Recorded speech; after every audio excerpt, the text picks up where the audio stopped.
News Nation national correspondent Brian Entin drove out there today, did a lot of looking about and asking questions, and he's live with me now. So, Brian, take me to that property. Tell me everything you know about the land, the landowner, and what you were able to see. Yeah, first of all, actually, bear with me with the weather because it's been crazy here on the Oklahoma-Kansas line. We had a wind advisory today. There was a tornado last night, and now there's another big storm moving in. So it's going to get a little wet, but I want to get to all of our points. Yes, I went to the house and the area where the bodies were discovered. It's about 8.5 miles or so from where the mom's car was left in a very rural area. It is a piece of land that Tad was renting, was leasing out from an owner there. And there was a barn there. The bodies were discovered near a dam. There was some digging, and that's when they found them. The owner I met with, he was crying when he was telling me the story. Totally shocked by all of this.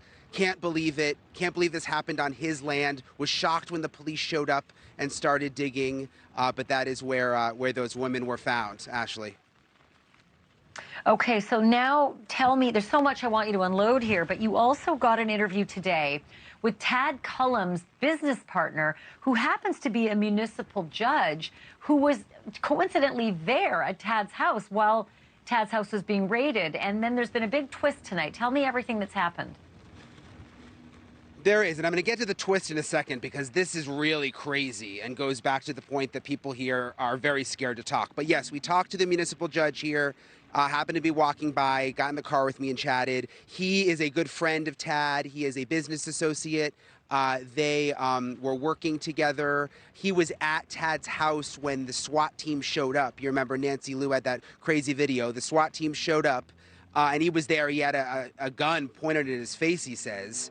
And he also knows a little bit about this group, the God's Misfits, the religious cult group. I asked the judge about it. Listen to what he told me, Ashley.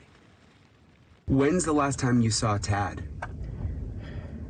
I was there when they raided it. You were there? Tad and I have been working together the last month in a business, and I was down there when it was raided. What was that like? Being with a military past in Vietnam, it brought back some really bad memories. Looking down the barrel of those rifles, it was very hard for me. It brought back a lot of memories, a lot of bad things. Did you ever get a bad vibe from Tad?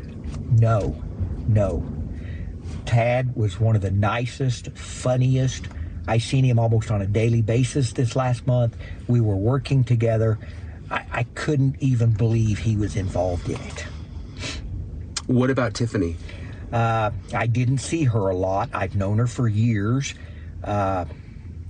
Always thought she was just a little bit out in left field.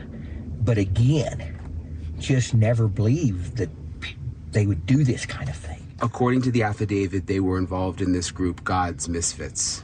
Yes. What do you know about that? Never even heard of it until this come up. Knew zero, nothing about it. And what have you learned? To me, and what I've heard, and I can't say this for fact, what I've heard, it's kind of like a cult. A lot of cults use God as their background to justify what they're doing. To me, that's what it sounds like. Are they anti-government? Very, very anti-government. Okay, so in a very strange twist, Ashley, I just was notified that judge was forced to resign after doing that interview with me this afternoon. The mayor, he was appointed by the mayor, and the mayor basically said, I'm not happy you did the interview and talked about any of this, and said, we want your resignation. And he had to submit a letter of resignation. Keep in mind, he didn't talk at all about, anything in a professional sense. He's just a municipal judge. He has nothing to do with the case at all. Just goes back to like why people are not wanting to talk around here, how powerful these suspects are. And now this judge is out of a job just for telling us that story this afternoon. And again, that story has absolutely nothing to do with the murder or the evidence or anything, just the experience of what the arrest was. It's astounding. And I'm sorry, Brian, you're getting pelted with rain. I can't let you go, though. Did this judge know anything about Paul Grice, that fifth man that we are mystified about? Does he know him? Does he know why he wasn't arrested? Any info? No, he knew absolutely nothing about him, which is interesting because he knows pretty much everybody in town. Everybody we've asked for the most part doesn't know much about him. I mean, you touched on it earlier, though. He was also, according to authorities, part of God's Misfits, the group. He was apparently involved in this plot to kill Veronica back earlier this year. So we